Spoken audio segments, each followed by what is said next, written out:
नमस्कार दोस्तों, स्वागत है आपका आपके अपने YouTube channel current affairs by MK sir पर। दोस्तों, आज हम इस वीडियो में 29 जून 2026 के 15 मोस्ट एमपी टॉपिक को कवर करेंगे और हर क्वेश्चन के बारे में इंपॉर्टेंट फैक्ट भी जानेंगे। तो पूरा वीडियो बड़े ध्यान से देखना। लास्ट में आपका टेस्ट होगा जिसके आंसर आपको कमेंट करने हैं। साथ ही दोस्तों, अगर आप हमारे चैनल के वीडियो को डेली फॉलो करते हो तो आप कोई भी वनडे, स्टेट या कोई भी कॉम्पिटिटिव एग्जाम की तैयारी कर रहे हो उसमें आपको निश्चित फ़ायदा होगा, क्योंकि हम यहाँ प्रतिदिन सुबह 8 बजे 15 मोस्ट एमपी टॉपिक आपको 15 मिनट से भी कम समय में कवर करवाते हैं, वो भी डिटेल में। तो दोस्तों, अगर अभी तक चैनल को सब्सक्राइब नहीं किया तो प्लीज़ जल्दी से कर लीजिए। तो चलिए वीडियो स्टार्ट करते हैं। भारत में हर साल राष्ट्रीय सांख्यिकी दिवस किस तारीख को मनाया जाता है? तो दोस्तों, ये जो राष्ट्रीय सांख्यिकी दिवस है वो हर साल मनाया जाता है 29 जून को। भारत में हर साल 29 जून को सांख्यिकी के जनक प्रोफेसर PC महालनोबिस की जयंती पर यह दिन मनाया जाता है। अगर इस बार की थीम की बात करें तो इस बार की थीम रखी गई है प्रशासनिक डेटा की क्षमता को अनलॉक करना। इसका आयोजन सांख्यिकी और कार्यक्रम कार्यान्वयन मंत्रालय द्वारा किया जाता है और इसकी शुरुआत 2007 में हुई थी। प्रोफेसर महालनोबिस की अगर बात करें तो उन्होंने द्वितीय पंचवर्षीय योजना का मॉडल दिया था और भारतीय सांख्यिकी संस्थान यानी कि ISI की स्थापना की थी।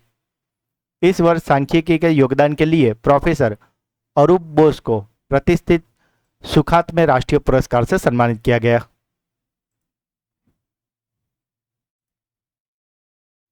भारत में वेनेजुएला के लगातार आए भूकंप के बाद राहत और मानवीय सहायता भेजने के लिए कौन सा ऑपरेशन शुरू किया है? तो दोस्तों, जैसे कि आप जानते हो कि वेनेजुएला में हाल ही में 2 बड़े ही भयानक भूकंप आए थे और उसके बाद अब वहां पे जो सहायता भेजने के लिए भारत ने ऑपरेशन शुरू किया है उसका नाम रखा है ऑपरेशन अमस्ताद। दोस्तों, ये अमस्ताद का मतलब होता है दोस्ती यानी कि मित्रता। कनाडा ने इंटरनेशनल पेमेंट का लाइसेंस प्राप्त करने वाली भारत की पहली सीमा पार पेमेंट कंपनी कौन सी बनी है? तो दोस्तों, ये जो कंपनी है जिसने सीमा पार पेमेंट कंपनी है जिसने लाइसेंस प्राप्त कर लिया है और ये कंपनी बनी है स्काइडो। इंटेलिजेंस ब्यूरो का नया डायरेक्टर किसे नियुक्त किया गया है? तो दोस्तों, IB के नए डायरेक्टर बने हैं वरिष्ठ IAS अधिकारी जिनका नाम है महेश दीक्षित। दोस्तों, अगर अभी तक वीडियो को लाइक और चैनल को सब्सक्राइब नहीं किया तो प्लीज़ जल्दी से कर लीजिए। NCERT ने अपनी किस कक्षा की पुस्तक understanding Indian society and beyond में वर्ष 1975 के आपातकाल के अध्याय को शामिल किया है? तो दोस्तों, ये जो नेशनल इमरजेंसी ला दी गई थी 1975 में और इसको जिस पुस्तक में शामिल किए गए हैं वे है कक्षा 9।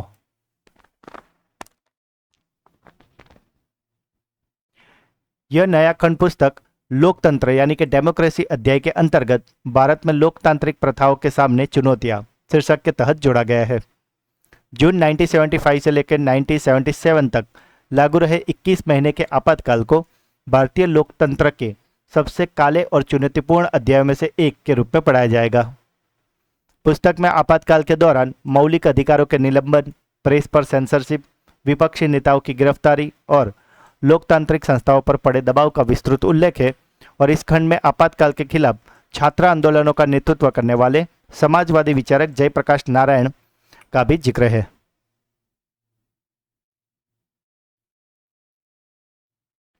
सोलहवीं सदी यानी कि 1554 ईस्वी के विजयनगर साम्राज्य के 3 शिलालेख हाल ही में किस राज्य के शेषाचलम जंगल में खोजे गए हैं? तो दोस्तों, ये जो शिलालेख है वे मिले हैं आंध्र प्रदेश में।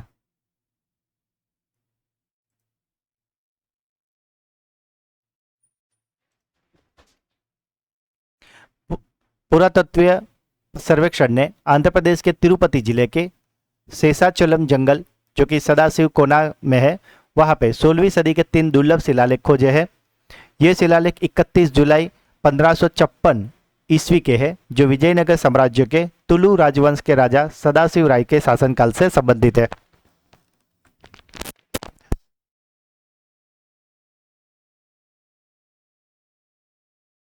जो साम्राज्य की सांस्कृतिक विविधता को दर्शाते हैं। इसमें राजा सदाशिव राय द्वारा इस पवित्र स्थल पर व्यक्तिगत रूप से पवित्र स्नान करने और एक शिव मंदिर तथा मठ बनाने का उल्लेख है। शिलालेखों से पता चलता है कि भारत के सबसे प्राचीन शिव मंदिर गुड़ीमल्लम मंदिर से मिलने वाले करों को इस नए मंदिर की पूजा व्यवस्था के लिए सौंप दिया गया था।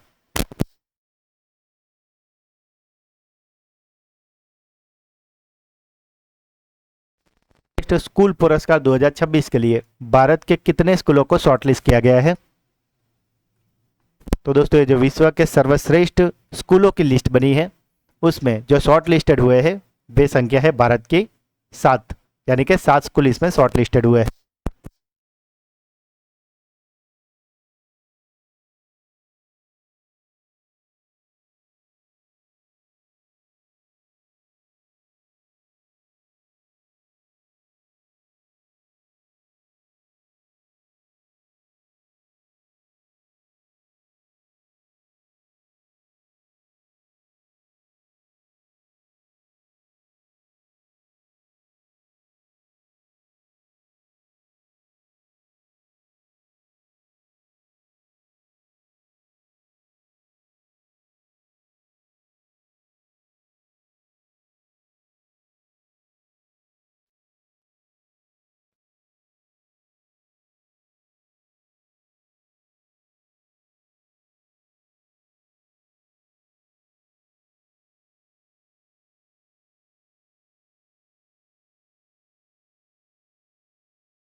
आपकी हर एग्जाम में बहुत ही ज्यादा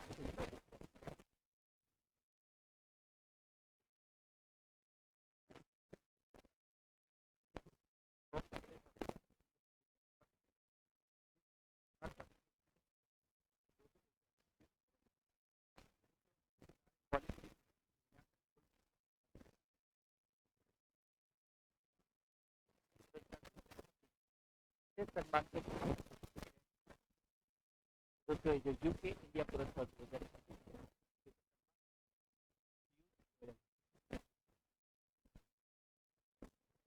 हमारे इंडिया में स्कूल और उसकी निगरानी के लिए कौन सा पोर्टल लॉन्च किया गया है?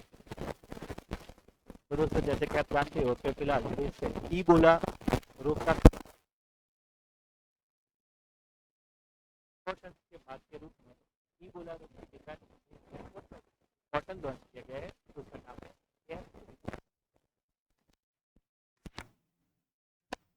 इस पोर्टल को नागरिक उड्डयन मंत्रालय और दिल्ली इंटरनेशनल एयरपोर्ट लिमिटेड ने स्वास्थ्य मंत्रालय के साथ लॉन्च किया है। भारत आने वाले सभी अंतर्राष्ट्रीय यात्रियों को उड़ान भरने से पहले online health self declaration form भरना अनिवार्य होगा। इस फॉर्म में यात्रियों को अपने पिछले 21 दिनों का यात्रा का इतिहास, संभावितः जोखिम और स्वास्थ्य लक्षणों की सही जानकारी देनी होगी। यह पूरी तरीके से कॉन्टैक्टलेस यानी कि संपर्क रहित और डिजिटल है, जिससे हवाई अड्डों पर कागजी फॉर्म भरने की जरूरत खत्म होगी और इमिग्रेशन भी जल्दी होगा। पोर्टल का डेटा सीधा airport health officer, bureau of immigration और राज्य निगरानी के अधिकारियों के साथ तुरंत साझा किया जाएगा, ताकि संदिग्ध मामलों की तुरंत पहचान हो सके। हाल ही में इथियोपिया के प्रधानमंत्री के रूप में किसे फिर से नियुक्त किया गया है? तो दोस्तों, इथियोपिया के प्रधानमंत्री दूसरी बार बने हैं अबी अहमद। संस्कृति रत्न भंडार भवाया इतिवृत्ति नामक पुस्तक किसके द्वारा लिखी गई है? दोस्तों, ये जो पुस्तक है इसे लिखा है डॉक्टर जयंत कुमार रॉय और संगीता रॉय ने, और इसे विमोचित किया है हमारे उपराष्ट्रपति सीपी राधाकृष्णन जी ने। हाल ही में बेलेस्टा स्पाइडर नामक मकड़ी की एक नई प्रजाति कहाँ खोजी गई है? तो दोस्तों, ये जो बेलेस्टा स्पाइडर है वे खोजी गई है ऑस्ट्रेलिया में। किस राज्य के कृषि विभाग ने नई दिल्ली में अनानास उत्सव 2026 का आयोजन किया है? तो दोस्तों ये जो नई दिल्ली में पाइनएप्पल फेस्टिवल यानी कि अनानास उत्सव है उसका आयोजन किया है त्रिपुरा ने। साथ ही दोस्तों मार्च का कंबाइन वीडियो जिसमें हमने 3 मंथ के मोस्ट एमपी 600 एमसीक्यू करवाए हैं, तो अगर आप ये वीडियो देख लोगे तो ये 3 मंथ के रिगार्डिंग आपको और कुछ भी देखने की ज़रूरत नहीं रहेगी, क्योंकि हमने इसमें ऐसे ही 600 क्वेश्चन लिए हैं जो आपकी हर एग्जाम के लिए बहुत ही ज़्यादा इम्पोर्टेंट हो। और साथ ही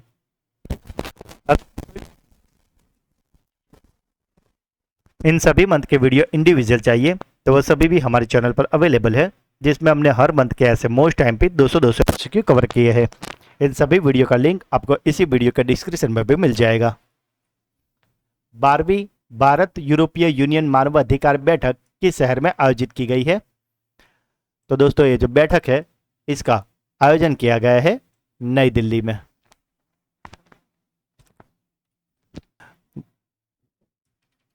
गोल्डन लंगूरों के कारण चर्चा में रहा सिखना जब्बा लाव राष्ट्रीय उद्यान किस राज्य में स्थित है?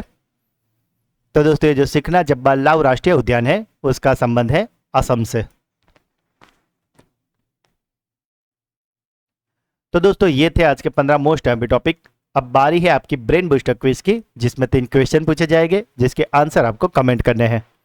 तो आज का पहला सवाल, कनाडा में इंटरनेशनल पेमेंट का लाइसेंस प्राप्त करने वाली भारत की पहली सीमा पार पेमेंट कंपनी कौन सी बन गई है? वार्षिक यूके इंडिया पुरस्कार 2026 में विशेष सम्मान से किसे सम्मानित किया गया है? और आखिरी सवाल, हाल ही में बेलेस्टा स्पाइडर नामक मकड़ी की नई प्रजाति कहाँ खोजी गई है? तो दोस्तों तीनों क्वेश्चन के आंसर आपको मुझे कमेंट में बताने हैं। और अब बारी है हमारे सुपर फास्ट फ्लैश रिवीजन की, जिसमें कल के जो 15 क्वेश्चन थे उसका एक फटाफट से फ्लैश रिवीजन कर लेते हैं। दरअसल दोस्तों ये शनिवार के क्वेश्चन हैं, क्योंकि कल था सुपर संडे क्लास जिसमें हमने वीकली रिवीजन में पिछले हफ्ते के 50 मोस्ट टाइम के क्वेश्चन का रिवीजन करवाया था। तो दोस्तों शनिवार का पहला सवाल था, विश्व सूक्ष्म लघु और मध्यम दिवस हर साल कब मनाया जाता है? तो दोस्तों ये जो एमएसएमई डे है वो मनाया जाता है 27 जून को। वर्ष 2026 में राष्ट्रपति द्रौपदी मुर्मू द्वारा कुल कितने पद्म पुरस्कारों को मंजूरी दी गई है? तो ये पद्म पुरस्कारों की संख्या है 131। दुनिया का सबसे शक्तिशाली सुपर कंप्यूटरों की टॉप 500 सूची में पहला स्थान हासिल करने वाला लाइनसाइन किस देश का सुपर कंप्यूटर है? तो लाइनसाइन है चीन का सुपर कंप्यूटर। हाल ही में लगातार आए 2 भूकंपों के बाद किस देश में आपातकाल घोषित किया गया है? तो दोस्तों ये भूकंप आया है वेनेजुएला में। कामकाज में तीसरे व्यक्ति के हस्तक्षेप के कारण फीफा ने हाल ही में किस देश के फुटबॉल एसोसिएशन का लाइसेंस सस्पेंड कर दिया है? तो दोस्तों ये फुटबॉल एसोसिएशन सस्पेंड हुआ है नेपाल का। हुरिन इंडिया 500 रिपोर्ट 2026 में किस भारतीय कंपनी ने शीर्ष स्थान हासिल किया है? तो इस रिपोर्ट में शीर्ष स्थान मिला है रिलायंस इंडस्ट्रीज को। मुख्यमंत्री कन्या सुमंगला योजना 2026 के तहत उत्तर प्रदेश सरकार द्वारा बच्चियों को कितनी प्रोत्साहन राशि दी जाएगी? तो इसमें बच्चियों को मिलने वाले हैं 25,006 किस्तों में। सीबीआई ने डिजिटल अरेस्ट और धोखाधड़ी नेटवर्क के खिलाफ कौन सा अभियान शुरू किया है? तो दोस्तों ये अभियान का नाम है ऑपरेशन चक्र 6। 2026 के एशियाई कलात्मक जिम्नास्टिक चैंपियनशिप में भारत के लिए पहला गोल्ड मेडल किसने जीता है? तो दोस्तों इसे जीत लिया है हर्षित दामोदरन ने। प्रधानमंत्री नरेंद्र मोदी ने इंटरनेशनल स्पोर्ट्स स्टेडियम का उद्घाटन कहाँ किया है? तो ये उद्घाटन हुआ है उड़ीसा में। भारत का पहला प्रमुख बंदरगाह जिसने एंटरप्राइज एआई अपनाया है वे कौन सा है? तो ये एंटरप्राइज एआई को अपना है वीओ चिदम्बरनार बंदरगाह ने। भारत का पहला nuclear engineering design centre codon कहाँ स्थापित किया जाएगा? तो दोस्तों ये जो कोडन है वो स्थापित होने वाला है हैदराबाद में। पूर्वोत्तर के सबसे बड़े ऑर्गेनिक मसाला प्रोसेसिंग प्लांट का उद्घाटन किस राज्य में किया गया है? तो दोस्तों इसका उद्घाटन हुआ है मेघालय में। प्रधानमंत्री मोदी ने स्वदेश में निर्मित नौसेना के 3 जहाज दुनागिरी, संशोधक और अग्र का अनावरण कहाँ किया है? तो दोस्तों ये अनावृत हुए हैं कोलकाता में। और शनिवार का आखिरी सवाल था, श्री अंबाबाई मंदिर विकास परियोजना किस राज्य में शुरू की गई है? तो दोस्तों इसका जो विकास परियोजना है इसका इनॉग्रेशन हुआ है महाराष्ट्र में। तो दोस्तों ये थे शनिवार के 15 मोस्ट एमपी टॉपिक, जैसे फिलहाल तो हमने काफ़ी क्विक रिवीजन किया है, पर शनिवार के वीडियो में हमने ये सारे क्वेश्चन को काफ़ी डिटेल में और अच्छे से पढ़ाया था, तो अगर अभी तक आपने वो वीडियो नहीं देखा तो उसका लिंक आपको इसी वीडियो के डिस्क्रिप्शन में मिल जाएगा, उसे आप अवश्य देख लें। और साथ ही अगर आप हमारे चैनल के वीडियो को डेली फॉलो करोगे तो यकीन मानिए आप कोई भी कॉम्पिटिटिव एग्जाम की तैयारी कर रहे हो, करंट अफेयर्स में आपका एक भी मार्क्स नहीं कटेगा, क्योंकि हम काफ़ी कम समय में आपको सबसे अच्छे में बढ़िया से बढ़िया तैयारी करवाते हैं। तो दोस्तों अगर आज का वीडियो आपको अच्छा लगा है तो जल्दी से लाइक कर दीजिए। जो भी क्वेश्चन पूछे गए या अगर आपका कोई डाउट है तो उसे कमेंट करें और इस वीडियो को ज़्यादा से ज़्यादा अपने सभी सोशल मीडिया पर शेयर अवश्य करें। और अगर अभी तक चैनल को सब्सक्राइब नहीं किया तो प्लीज़ जल्दी से कर लीजिए। तो दोस्तों मिलते हैं एक अगले वीडियो में, तब तक के लिए पढ़ते रहिए, आगे बढ़ते रहिए। जय हिंद, जय भारत।